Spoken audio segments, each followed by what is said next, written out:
Evo ja vas ovdje pitam, ima u našem parlamentu koga mi poštujemo 41 poslanik.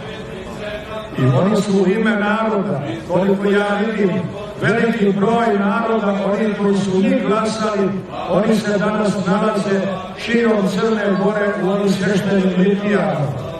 Ja onda pitam taj narod i vas kao narod ovdje, da li vi se odričete, ne prihvatate to bezakonje koje je izglasalo tih 41 poslanik?